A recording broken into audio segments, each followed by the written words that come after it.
નમસ્કાર મિત્રો, સ્વાગત છે આપનું આજના તાજા સમાચારોમાં। તો મિત્રો, આજના સમાચાર વિશે વાત કરવાની છે તેમના પહેલાં આપને મિત્રો જણાવી દઈએ કે વિડીયોને અંત સુધી જોતા રહેજો, જેથી કરીને મિત્રો આજના દરેક સમાચારો કામના છે એ તમને મળી જાય। અને મિત્રો, ગુજરાતના રોજે રોજના તાજા સમાચાર મેળવવા માંગતા હોય તો ચેનલને જરૂરથી સબસ્ક્રાઈબ કરવાનું ભૂલતા નહીં। તો મિત્રો, અત્યારના તાજા સમાચારની અંદર વાત કરીએ તો તમામ વૃદ્ધોને મફત સારવાર મળશે। આયુષ્માન કાર્ડ યોજના હેઠળ 70 વર્ષથી વધુ ઉંમરના તમામ વરિષ્ઠ નાગરિકોનો સમાવેશ કરવાનું વચન આપવામાં આવ્યું છે।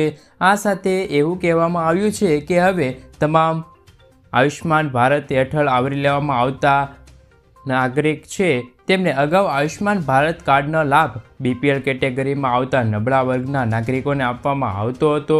ગઈકાલે ભાજપે લોકસભા ચૂંટણી 2024 માટે તેમનો ઢંઢેરો બહાર પાડ્યો છે, જે દરમિયાન આયુષ્માન યોજનાને લઈને મોટો દાવો પણ કરવામાં આવ્યો છે। મિત્રો, તેમાં 70 વર્ષથી વધુ ઉંમરના તમામ વરિષ્ઠ નાગરિકોને મફત સારવાર મળી રહેશે।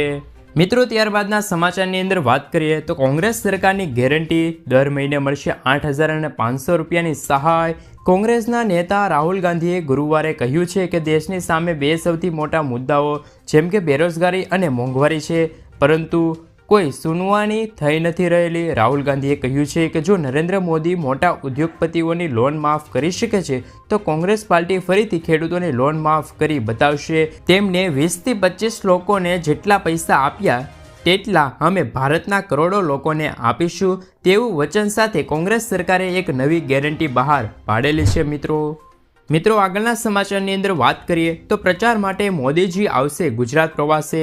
PM મોદી જ્યારે ગુજરાતમાં લોકસભાની ચૂંટણીના પ્રસાર કરવા પહોંચશે તે દિવસે એટલે કે 1 મે એટલે કે રાજ્યના સ્થાપના દિવસ પણ હશે।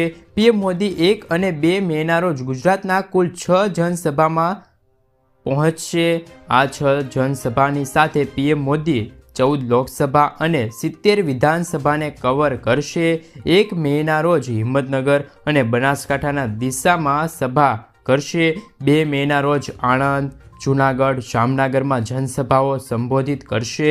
પ્રધાનમંત્રી નરેન્દ્ર મોદી બનાસકાંઠાના પાટણ, સાબરકાંઠા, મહેસાણા, અમદાવાદ, આણંદ, ખેડા, સુરેન્દ્રનગર, રાજકોટ, ભાવનગર, જૂનાગઢ, પોરબંદર, અમરેલી અને જામનગરમાં લોકસભા બેઠકને કવર કરશે।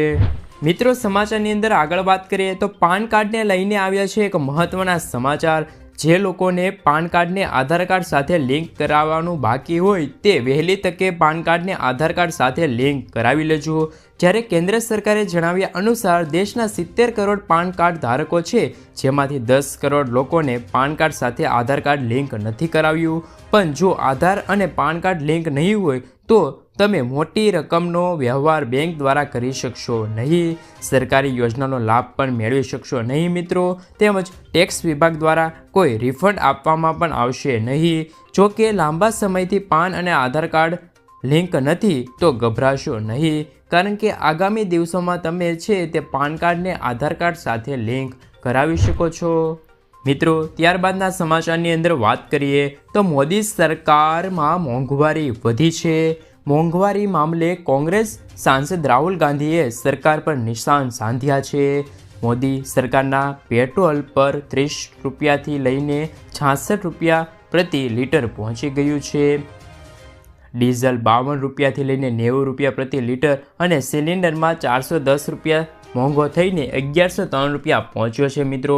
જ્યારે લોટ ₹20થી લઈને 40 રૂપિયા પ્રતિ કિલો, કઠોળ 80 રૂપિયાથી 210 રૂપિયા પ્રતિ કિલો, દૂધના ભાવમાં પણ 30 રૂપિયા 66 રૂપિયા પ્રતિ લીટર મોંઘું થયું છે। લોકોને મોદી સરકાર મોંઘી પડી છે તેવું રાહુલ ગાંધીએ છે તે એક જનસભામાં વાત કરેલી છે। મિત્રો, સમાચારની અંદર આગળ વાત કરીએ તો વૃદ્ધોને મળશે દર મહિને 1200 રૂપિયાની સહાય।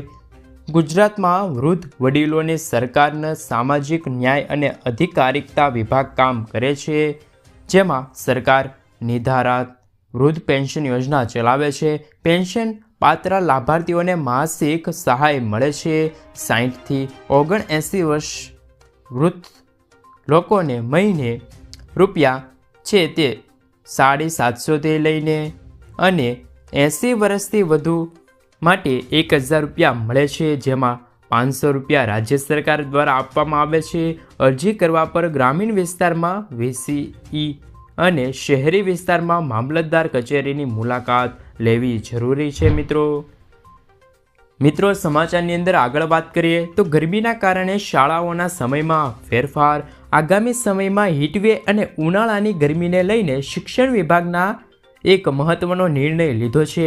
હીટવેવના કારણે શાળાઓના વિદ્યાર્થીઓ અને સ્ટાફને કોઈ મુશ્કેલીઓનો સામનો ન કરવો પડે તે માટે શાળાના સમયમાં મોટો ફેરફાર કરવામાં આવ્યો છે.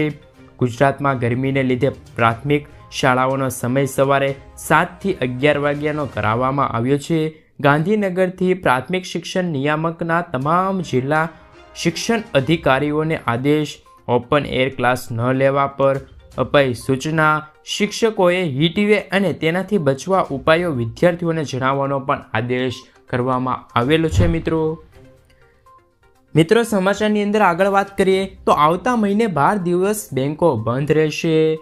મહિનાને હવે ગણતરીના દિવસો જ બાકી રહ્યા છે, ત્યારે રિઝર્વ બેંક ઓફ ઇન્ડિયા દ્વારા જાહેર કરવામાં આવેલ રજાઓની યાદી અનુસાર મે 2024માં બેંકો 12 દિવસ બંધ રહેશે. આમાં બીજા અને ચોથા શનિવાર સિવાય તમામ રવિવારનો સમાવેશ કરવામાં આવે છે.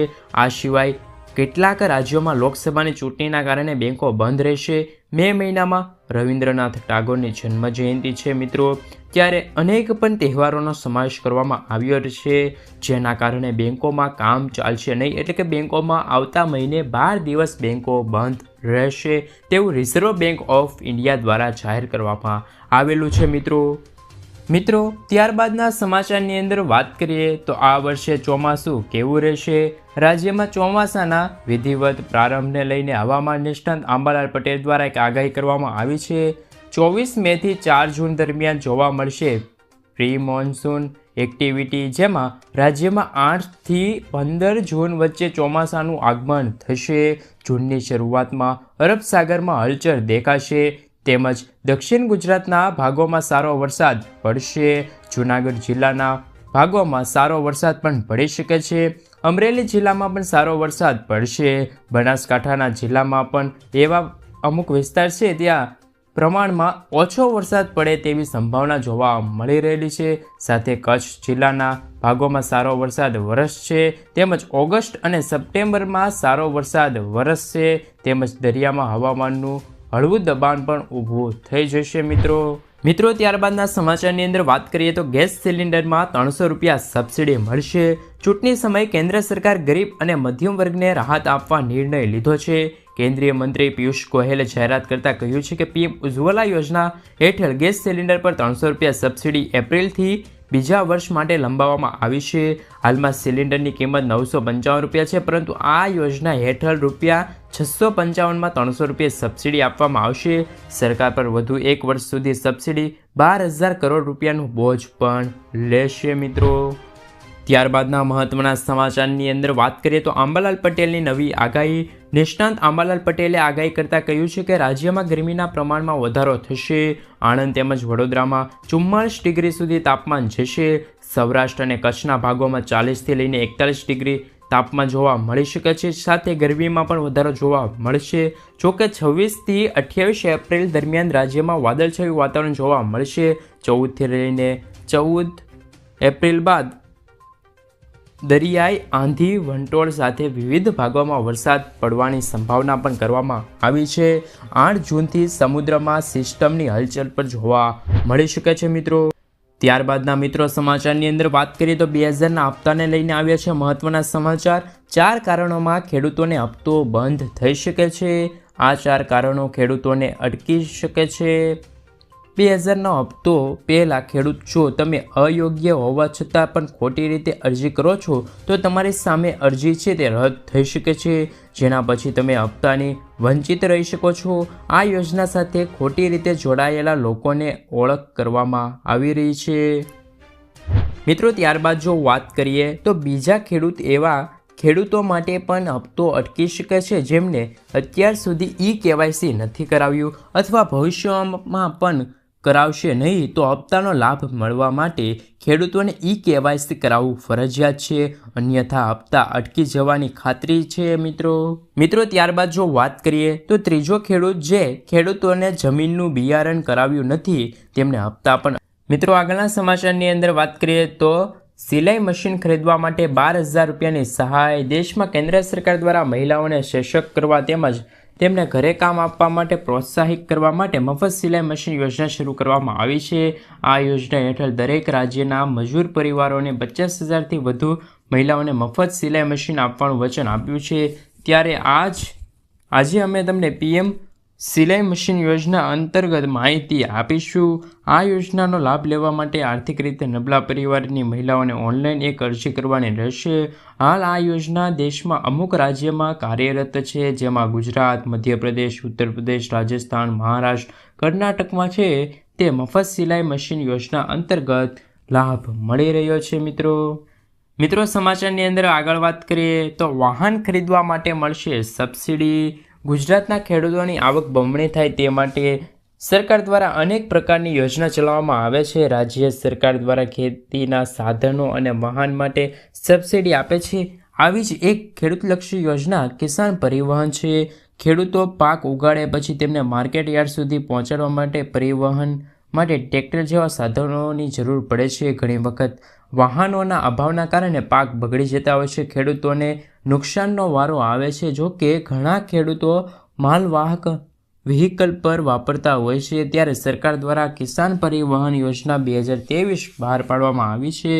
આ યોજનામાં ગુજરાતના રાજ્યના તમામ લોકોને લાભ થશે, જેમાં નાના, શ્રીમંત, મહિલા, SC/STના ખેડૂતોને કુલ ખર્ચના 35% અથવા તો 75,000 રૂપિયા બેમાંથી જે ઓછું હોય તે સામાન્ય અથવા અન્ય ખેડૂતોને કુલ ખર્ચના 25% અથવા તો 50,000 બેમાંથી જે ઓછું હોય તે સબસિડી મળી જશે. મિત્રો ત્યારબાદના સમાચારની અંદર વાત કરીએ તો ઘર દીઠ 15,000 રૂપિયાની સહાય મળશે.